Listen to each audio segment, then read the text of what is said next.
એક તરફ કોરોનાનો કાળો કહે અને બીજી તરફ વધતી જતી મોંઘવારીને લઈ લોકોની હાલત કફોડી બની ગઈ છે. રાંધણ ગેસ બાદ ખાદ્ય તેલના ભાવમાં વધારો જોવા મળી રહ્યો છે.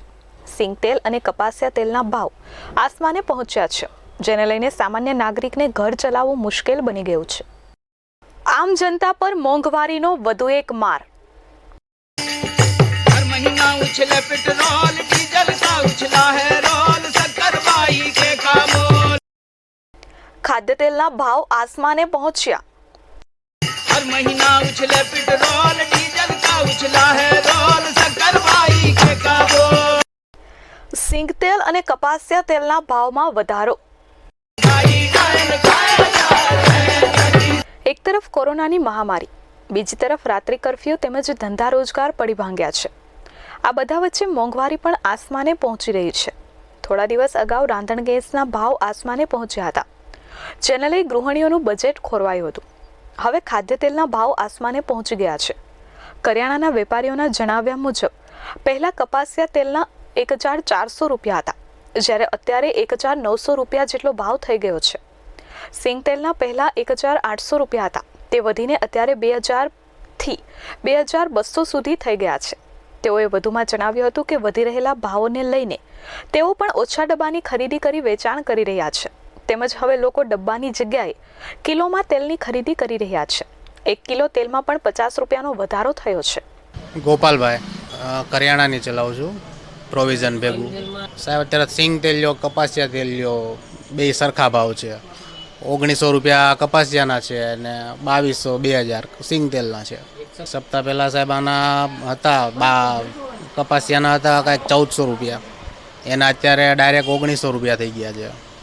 અને સિંગ તેલના હતા 1800 રૂપિયા, એને જગ્યાએ 2300-2400 જેવા બોલાય છે. દોકોનું તો લાગે, પણ અમે પોતે 10-20 ડબ્બા મંગાવવાળા વ્યક્તિ અમે પોતે 2 ડબ્બા લાવીને વેચતા થઈ ગયા છીએ. હવે ક્યારે ભાવ ક્યાંથી જાય શું ખબર પડે. એટલે મોંઘી વસ્તુ લાવીને કઈ રીતની વેચવી. આજે લોકો છૂટક કેટલી લઈને 1 કિલો તેલ લેવા આવે, એ લોકો એ જ તેલ પહેલાં 80 રૂપિયામાં કિલો લઈ જતા, આજે 130 રૂપિયા ભાવ છે. હવે 1 કિલો તેલમાં જો 50 રૂપિયાનો બોલતો હોય તો મધ્યમ વર્ગનો તો સામાન્ય માણસનો તો શું હાલ થાય. વધારે લોકો કિલો 500 વાળા જ છે અહીંયા.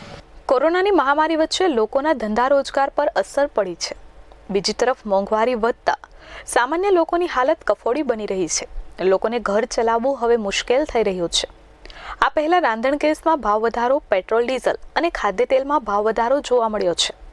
ગૃહિણીઓનું બજેટ ખોરવાઈ રહ્યું છે. ત્યારે અમે સામાન્ય લોકોની પ્રતિક્રિયા પણ જાણી હતી. ત્યારે આ મામલે તેઓનું શું કહેવું છે, આવો સાંભળીએ. પ્રદીપ કુમાર કાંતિભાઈ દવે.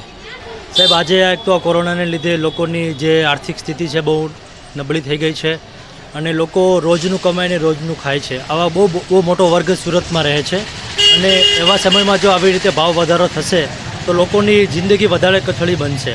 જે અમુક સદ્ધર વર્ગના લોકો છે એને એટલો ફરક નથી પડવાનો, પણ આવી રીતે દિવસે ને દિવસે ભાવ વધતો રહેશે તો ગરીબ લોકો વધારે ગરીબ થશે અને એમને ખાવાની બી તકલીફ પડશે. એટલે મારું સરકારને બી ખાસ નિવેદન છે કે ભાવને કાબૂમાં રાખે, જેને લીધે લોકો સુધી જે ખાવાની કે ખોરાકની જે બેઝિક વસ્તુ છે એ લોકોને મળી રહે. કાલે તો 2 દિવસથી મારા વાઈફ કહેતા તમે તેલ લઈ આવો, તેલનો ડબ્બો લઈ આવો, એટલે આજે કાંઈ પણ એડજસ્ટ કરીને તેલનો ડબ્બો લેવા આવ્યો છું.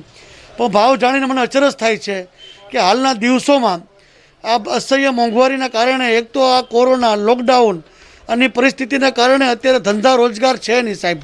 તો આ અત્યારે લોકોને ખાવા પીવાના ફાફા છે. એમાં દિન બ દિન જો આ ભાવ વધતા હોય તો બહુ દુઃખની વાત છે. હું એમ કહું છું કે ભલે આપણને હોય, પણ અત્યારે એવો કોઈ સમય નથી કે તમે ભાવ વધારો. અત્યારે સરકારને પણ મારી નમ્ર વિનંતી છે કે કોઈ પણ બાબતથી થોડીક રાહત આપે, ભાવ અંકુશમાં રાખે, જેથી કરીને સામાન્ય માણસ પોતાના ઘરે 2 ટાઈમનું કમસે કમ ભોજન કરી શકે. દિનેશભાઈ, હું અહીંયા સિંગ તેલનો ડબ્બો લેવા આવ્યો છું. ભાવ મને 100-200 રૂપિયા ભાવ સાંભળીને આશ્ચર્ય લાગ્યું. એટલો બધો ભાવ, આ મોંઘવારી આજે આટલી છે, ક્યાં જાહે? જ્યારે ખેડૂતો સિંગ વેચે છે ત્યારે 1000 રૂપિયાના 800 રૂપિયામાં આપી દે છે, 600 રૂપિયામાં, 800 રૂપિયામાં. અને અહીંયા જ્યારે આપણે લેવા આવીએ છીએ તો એ આ દલાલો ખાય કે ઓઇલ મિલવાળા ખાઈ જાય, એ કાંઈ ખબર નથી પડતી. એટલો બધો ભાવ જે છે, ડબલ ભાવ. ક્યાં સિંગના 800 રૂપિયા થાય અને અહીંયા 100-200 રૂપિયા તેલના ડબ્બાના તેલ ખાવું કેમ? ઉલ્લેખનીય છે કે વધતી જતી મોંઘવારીને કારણે આમ જનતા તોબા પોકારી ઉઠી છે અને આ મોંઘવારીમાં કાબૂમાં આવે તેવી લોકો માંગ કરી રહ્યા છે. કેમેરામેન દિવેશ પરમાર સાથે મયુર ઠક્કર, S24 ન્યૂઝ, સુરત.